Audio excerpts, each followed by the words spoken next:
علو کا مطلب ہے اونچا ہونا، لیکن ایک اونچا ہے جو نیچائی سے بدل جاتا. ابھی میں اوپر بیٹھا ہوں، آپ نیچے بیٹھے، ممبر سے اتروں گا، میرا علو، میری بلندی یہ مجھ سے چلی گئی. جس کی اونچائی اور بلندی اس سے الگ ہو سکتی ہو وہ کہلاتا ہے عالی، اور جس کی اونچائی اور بزرگواری اور بلندی اور عظمت کبھی اس سے الگ نہ ہو سکے وہ کہلاتا ہے علی. تو شہادت کے دو طرح کی، ایک میں گواہی دوں معاذ اللہ اور اس کا جا کے بدل دوں گواہی، جو آج کل دنیا میں ہوا کرتا ہے، یہ شاہد ہے. لیکن جس کی گواہی بدلی ہی نہ جا سکے وہ شہید ہے. جو زبان سے گواہی دیتا ہے اس کی گواہی بدل سکتی، اس لیے وہ شاہد ہے. لیکن جس نے اپنے پورے وجود سے وجود خدا کی گواہی دی ہے، اب اس کی گواہی بدلنے والی نہیں، وہ شہید ہے. اسلام میں گواہی کے مسائل اختلافی مسائل میں کھڑے ہوتے ہیں، اور ان میں کم سے کم 2 مردوں کی شرط ہے، کہیں کہیں 4 مردوں کی شرط بھی ہے. لیکن یہ جو شہادتین جو تھے ان کا اصلی نام یہ نہیں ہے، دوہری گواہی والے. اب چند منٹ مجھ سے بڑھ جائیں گے، مجھے معاف کر دیجئے گا. ذو شہادتین دوہری گواہی والے کیا مطلب؟ حضور نے ان کے لیے شرف عطا کیا تھا کہ ہر معاملے میں 2 گواہ درکار ہیں، لیکن یہ ان کا نام تھا خزیمہ ابن ثابت انصاری. خزیمہ ابن ثابت انصاری نام ہے ان کا. انصاری یعنی مدینے کے رہنے والے، انصار میں سے ہیں. خزیمہ نام ہے، ثابت ان کے والد کا نام ہے. ان کا نام خزیمہ تھا، لیکن پھر یہ ہو گئے ذو شہادتین. کیوں ہوئے؟ کہاں سے ان کی دوہری گواہی والے ہو گئے؟ ان کے لیے حضور نے خصوصی اعلان کیا ہے کہ ہر جگہ 2 گواہوں کی ضرورت ہے، لیکن خزیمہ اگر کہیں گواہی دیں گے تو ان کی اکیلی گواہی کافی ہے. کیوں؟ اعتماد کا نتیجہ تھا. روایت کہتی ہے کہ حضور ایک دن اپنے گھر سے باہر تشریف لائے، کسی کام سے کسی طرف جا رہے تھے. اتفاق سے ادھر سے گزر ہوا جہاں ایک بدو عرب گاؤں والا، قبیلے والا اونٹ بیچنے کے لیے آیا ہوا تھا، اونٹ بیچ رہا تھا. ایک صلوات بھیجیں محمد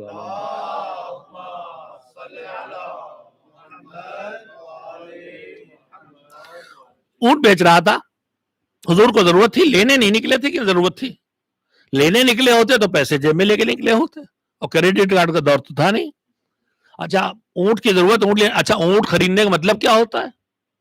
اس دور میں اونٹ خریدنے کا مطلب یہ ہے کہ ایک ٹرک خریدنا، گھوڑا خریدنے کا مطلب یہ ایک اچھی کوالٹی کی کار خریدنا. اس سے چھوٹی سواریاں بھی ہوتی تھی جن کا نام ممبر سے لینا مناسب نہیں ہوتا، وہ بھی خریدی جاتے تو ان پہ بیٹھ کے چلا جاتا تھا.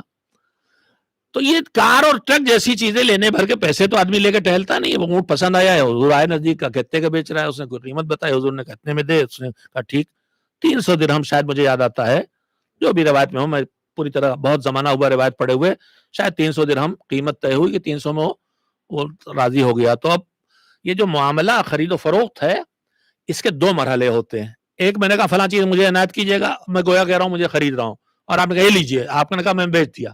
یہ ہو گیا معاملہ. اب اس کے بعد سامان آپ مجھے دیں، پیسے میں آپ کو دوں، یہ ہے لین دین.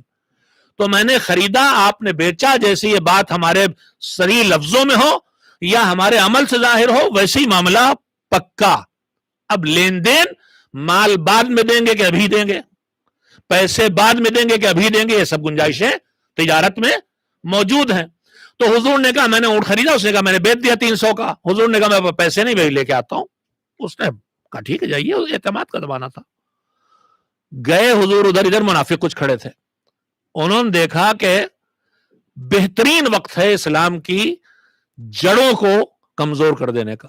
یہ بتائیے پورے مکے میں جب حضور نے دین پیش کیا تھا تو سب سے پہلے کس چیز سے اقرار لیا تھا؟ سب سے پہلے اقرار یہ لیا تھا کہ تم نے مجھے پایا کیسا، مجھے سچا پایا ہے کہ نہیں، مجھے امین پایا ہے کہ نہیں. تو خدا نہ کرے اگر حضور کو معاذ اللہ جھوٹا ثابت کر دیا جائے تو پورا دین ہل کے رہ جائے گا کہ نہیں، کہ بھئی ان کا تو بھروسہ ہی نہیں.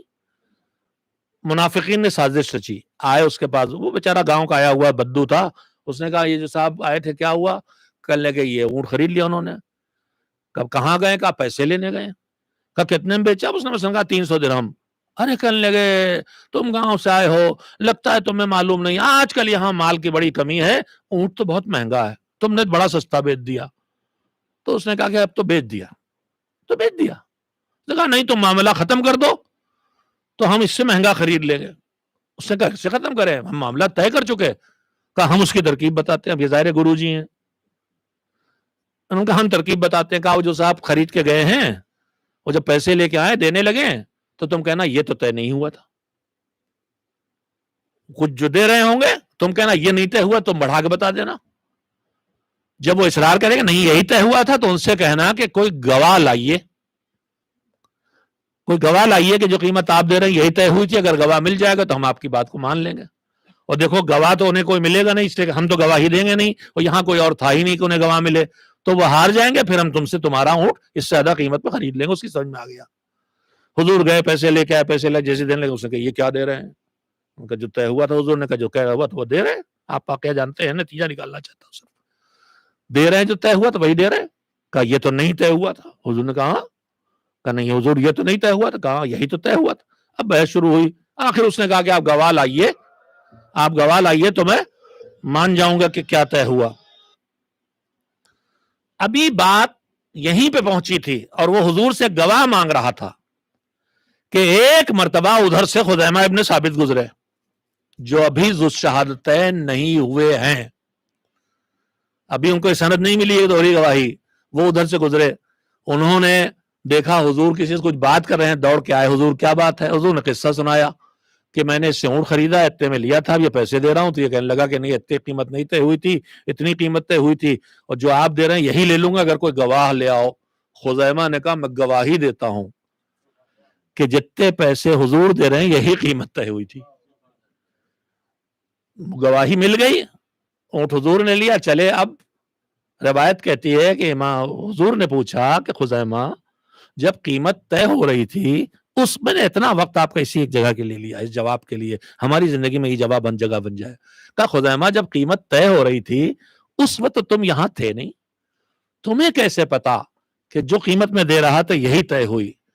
سنیے کتنا قیمتی جواب ہے. کہا حضور آپ کے کہنے سر آپ پر اعتماد کر کے اتنی بڑی بڑی باتوں کو مان لیا, آپ کے کہنے سے خدا کو مان لیا, آپ کے کہنے سے جنت کو مان لیا, آپ کے کہنے سے جہنم کو مان لیا, تو جب اتنے بڑے بڑے معاملات میں آپ پر بھروسہ کیا ہے تو اس چھوٹے سے معاملے میں آپ پہ بھروسہ کیوں نہیں کریں گے؟ بس میرے عزیزو, جب اس کائنات کے مالک کو مان لیا, اس کائنات کے مالک کے نظام کو مان لیا, عذاب دنیا اور عذاب آخرت اور ثواب دنیا ثواب آخرت سب کو مان لیا, تو جب اتنی بڑی بڑی باتوں پہ اس اعتماد کیا ہے تو ان چھوٹے چھوٹے معاملات میں اس پر اعتماد نہ کریں گے تو کس پر اعتماد کریں گے؟ ایک صلوات بھیجیں محمد و آل محمد علیہ السلام پر. اور جتنا اعتماد بڑھتا ہے اتنا انسان اپنے اندر اس طاقت کو پاتا ہے جس کے ذریعے وہ بڑی سے بڑی قربانی دے سکتا ہے جو اس وقت کی ضرورت ہو, اور جس کا ثبوت کربلا ہے.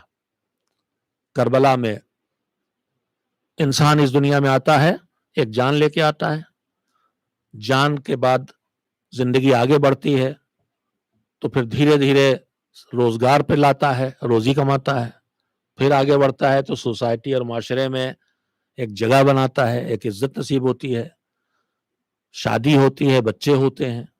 یہ چند چیزیں ہیں جو انسان اس دنیا میں حاصل کرتا ہے. زندگی 1, مال 2, اولاد 3, اور اس کے بعد وقار اور عزت اور آبرو. یہ ساری چیزیں بہت قیمتی ہیں. جان بھی قیمتی ہے, مال بھی قیمتی ہے, اولاد بھی قیمتی ہے, عزت و وقار بھی قیمتی ہے, مگر سب کی قیمت برابر نہیں ہے. آدمی اپنی زندگی لگا کے مال جمع کرتا ہے, لیکن جب جان پہ خطرہ کھڑا ہو جائے تو جو 10 سال میں جو تھوڑا سا پیسہ جمع کیا تھا ایک بیماری کے علاج پر لگا کے اپنی جان بچا لیتا ہے. تو اس کا مطلب جان قیمتی ہے, مال قیمتی ہے, مگر مال جان سے زیادہ قیمتی نہیں ہے. مگر یہی جان جس نے ابھی اپنے بوڑھے باپ نے اپنی زندگی بھر کی کمائی لگا کے اپنی جان بچائی تھی, اس کا جوان بیٹا ایک بیک بیمار ہو جاتا ہے اور ڈاکٹر کہنے لگتے ہیں ہمارے بس سے باہر ہے زندگی. تو ہم نے دیکھی ہیں وہ مائیں اور ہم نے دیکھے ہیں وہ باپ, یہ دعا کرتے ہیں پروردگار ہماری جان چلی جائے تو چلی جائے مگر ہمارے بچے کی جان بچا لے. اس کا مطلب یہ ہے کہ انسان کی نگاہ میں اپنی جان سے زیادہ قیمتی اولاد ہوتی ہے. حقیقت بھی یہی ہے, اپنی مائیں جان دے دیتی ہیں اولاد کی جان بچانے کے لیے. جان قیمتی ہے, مال قیمتی ہے, اولاد قیمتی ہے, مگر مال سے زیادہ جان قیمتی ہے, جان سے زیادہ اولاد قیمتی ہے.